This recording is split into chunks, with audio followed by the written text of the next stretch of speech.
Raider Nation, let me tell you right now, I am fired up. If you came here expecting a calm breakdown of the team, you picked the wrong day. Because when I look at what's going on with the Las Vegas Raiders, I can't help but feel like this organization is driving in the wrong direction with the pedal stuck to the floor. And if you've been watching this team closely, you probably feel that same knot in your stomach that I've got right now. Now, before we even get into the heavy stuff, let's clear the small details from yesterday. The Raiders brought in a couple of players to try out. One of them is Luke Masterson, a linebacker that Raider fans already know from previous seasons. The other is Shamar Bartholomew, a defensive back who could potentially add some depth. These are the kind of moves that, realistically, you expect to impact special teams rather than the starting lineup. Nothing groundbreaking, but still worth mentioning because every roster move tells us something about what the staff thinks this team needs. But that's not why I'm here getting all worked up today. The real problem, the reason I feel like screaming into the desert sky, is the offensive line. Because once again, the Raiders are rolling out a unit that is not only struggling, but making history in the worst possible way. And the decisions behind it? Man, they're enough to make any fan question what direction this coaching staff is taking us. So here's what happened. A question was asked about whether Jackson Powers-Johnson could be used at center. A simple, logical question, right?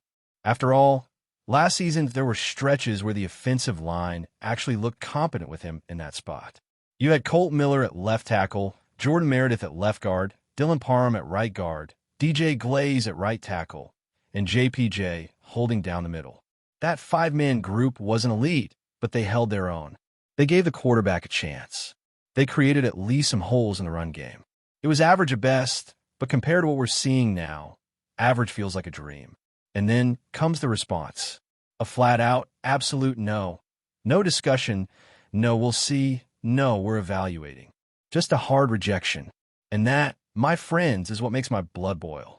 Because when you shut down a question that so many fans are asking with that kind of finality, it doesn't just feel like a football decision.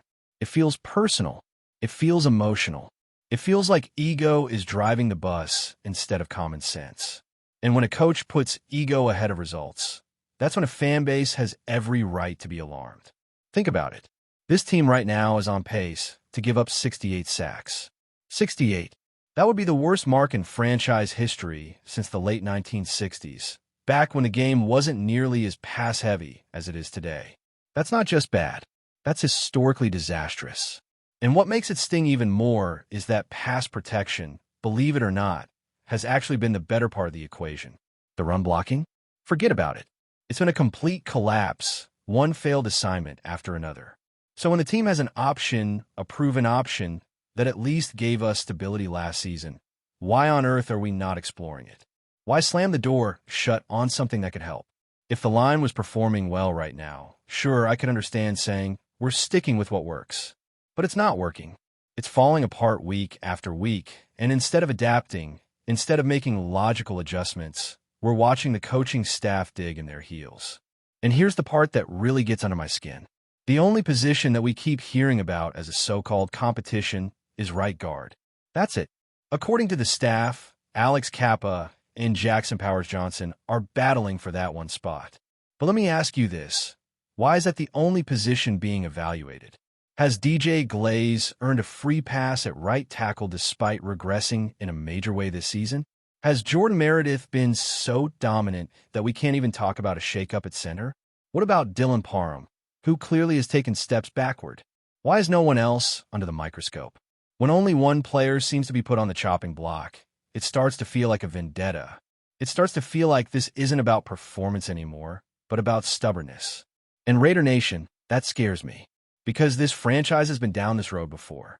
We know what happens when a coaching staff refuses to adjust, refuses to listen, and insists on proving their way is the only way. It ends in disaster. I can't shake the thought that there's something deeper going on behind the scenes with JPJ. Maybe it's personal, maybe it's political, maybe it's something we'll never know. But when a coach answers with an emotional absolutely not to a perfectly fair question, you have to wonder what's really fueling that reaction. And the more I think about it, the more it feels like we're watching a repeat of a nightmare we've already lived. Because let's be real, Raider Nation, These vibes? They feel eerily familiar. They feel like Josh McDaniels vibes. And I do not say that lightly. We all remember what it was like under McDaniels. The stubbornness, the contradictions, the sense that he was picking favorites instead of putting the best players on the field. It was painful. It dragged the franchise through the mud. And when the team finally cut ties, the entire fan base celebrated like it was a holiday. That's why hearing Pete Carroll shut down the JPJ question so bluntly hit me so hard. Because it sounded like the kind of prideful dismissal that has nothing to do with what's best for the team and everything to do with proving a point. And if that's the road we're going down, buckle up because we're in for a rough ride. Now, don't get me wrong. I'm not saying Pete Carroll is Josh McDaniels. Pete has proven himself over the years as a leader of men, a coach who can win at both the college and professional levels. He has the track record. That's why I still have hope. But right now, his words don't match his actions. He says one thing, then does another. He talks about competition, but only at one position. He claims they've invested time into players holding their spots, but then says he's still learning the roster. Those statements can't both be true. And when your words don't line up with reality, that's when fans start losing faith. And I'll be honest, Raider Nation, I'm already seeing cracks. I'm seeing family members of players engaging with posts about moving JPJ back to center or questioning whether Brennan Carroll should still be running the offensive line room. I'm not going to drop names, but when people close to players are agreeing with those frustrations, that tells me this conversation is happening at home, behind closed doors. It's not just us. It's not just the fan base. The frustration is bleeding into the locker room. That's why this isn't just about one decision. This is about the direction of the entire franchise. Because if the staff is willing to dig in and ignore obvious fixes now, what does that say about their ability to develop young talent? How can we believe they'll bring along guys like Caleb Rogers or Charles Grant, the offensive lineman drafted this year, if they can't even manage the veterans properly? It's a terrifying thought, but it's one we have to face head on. What worries me the most is that this doesn't just feel like a coaching issue, it feels like a culture issue. Because when the tone at the top is about protecting pride and refusing to admit mistakes, that trickles down to every single unit on the team. How do you expect players to compete for their jobs, to push themselves and fight for every rep, when they see that some positions are locked down regardless of performance? You can't preach competition and accountability on one side of the ball while handing out free passes on the other. Players notice. Fans notice. Everyone notices. And once that double standard becomes clear, it starts to rot away at the foundation of the locker room. I keep coming back to the question of development, because this is not just about right now. It's about the future. The Raiders have young offensive linemen with potential. But potential means absolutely nothing without proper coaching. Look back at history. How many talented prospects have we seen come through this league only to fade out because the coaching staff couldn't maximize what they had? That's the nightmare scenario here. You got rookies who need guidance, who need to be pushed, who need to be taught the finer points of technique and discipline. But if the man in charge of the offensive line is stubbornly clinging to the idea that his way is the only way, then those players are doomed before they ever get started. And you can sense the frustration bubbling up not just from fans, but from people close to the team. When family members of players are liking posts that question the offensive line coach or openly agree with the idea of putting JPJ back at center, that tells you something is wrong. Players talk to their families when they get home. They vent. They express what they can't always say in front of the media. So when you see that kind of quiet support leaking out, it's a signal that these conversations are already happening inside the building.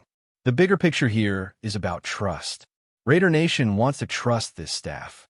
Fans want to believe that Pete Carroll, with all his experience and past success, can turn this ship around. But trust is earned, and right now the coaching staff is squandering it with every stubborn decision and every mixed message. It feels like déjà vu, like we're watching the ghost of Josh McDaniels all over again. That same unwillingness to admit when things aren't working, that same tendency to play favorites, that same hollow press conference talk that doesn't line up with what we see on the field. And listen, nobody is saying Pete Carroll is Josh McDaniels. Carroll has proven himself as a winner in both college and the NFL. He knows how to build a team, he knows how to lead men, and he's shown that throughout his career. But even the best leaders can lose their way when pride gets in the way of practicality. That's where the fear comes in. Because if the Raiders keep marching down this path, we're not just talking about a lost season. We're talking about a lost direction for the franchise. Think about how far this team still has to go. The Raiders didn't come into this season as contenders. They came in as a work in progress, a team with holes to fill and questions to answer. No one expected perfection, but everyone expected progress. What we're getting instead feels like regression. The offensive line has crumbled, the quarterback is paying the price, and the run game can't even get off the ground. That is not progress. That is a step backward, and it's happening in an area that should have been addressed months ago. What stings even more is how this offseason was handled. There were chances to address the line, to bring in proven help, to invest in the most important unit outside of the quarterback position. Instead, we saw this front office bring in players who feel more like comfort picks than difference makers. Bargain signings, familiar faces, guys that fit the system on paper but haven't solved the glaring issues on the field. That kind of approach doesn't just cost you games, it costs you credibility. And here's the reality, Raider Nation. You can't win in this league without a competent offensive line. I don't care how talented your skill players are. I don't care how sharp your scheme looks on paper. If your quarterback is running for his life on every snap and your running backs are getting hit in the backfield, none of it matters. Games are won and lost in the trenches, and right now the Raiders are losing those battles in embarrassing fashion. The worst part is knowing that the fix might be right in front of us. Put JPJ back at center, shuffle the pieces, experiment the way you did last season when things at least looked respectable. It's not rocket science. It's not asking for miracles. It's asking for adjustments that have already proven they can work. So when the staff refuses to even entertain that idea, it leaves you wondering if this is really about football at all. Or is it about proving a point, about protecting egos, about clinging to a decision just to say you were right? Before we continue, don't forget to subscribe to our channel and give this video a like. Your support helps us keep bringing you the latest updates on our Las Vegas Raiders. And don't be shy. Drop your thoughts on the news in the comments below. Whispers are swirling through the NFL, and the latest buzz could shake the AFC West to its core. Word on the street is that the Las Vegas Raiders have pulled off a move that could redefine their defensive identity for the 2025 season. JADEVEON CLOWNEY, the once feared pass rusher whose name still sends chills down offensive lines, is reportedly set to join the Raiders as their new edge threat. Sources close to the team hint that this isn't just a depth signing, it's a statement. CLOWNEY, known for his explosive first step and uncanny ability to collapse pockets, has had a roller coaster of a career. From making a name with highlight reel sacks in his early years to navigating injuries and team changes, he's always been a player who commands attention.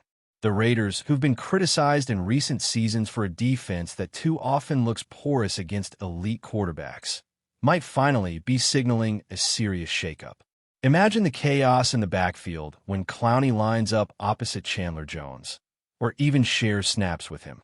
That combination could be the nightmare scenario for offensive coordinators around the league. The timing of this potential signing has fueled even more speculation.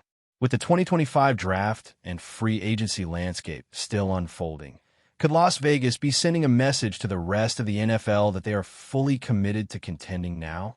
CLOWNEY, who thrives in schemes that let him pin his ears back and attack relentlessly, may find the perfect home here, especially under a coaching staff reportedly eager to unleash more aggressive defensive looks. And let's not forget the locker room buzz.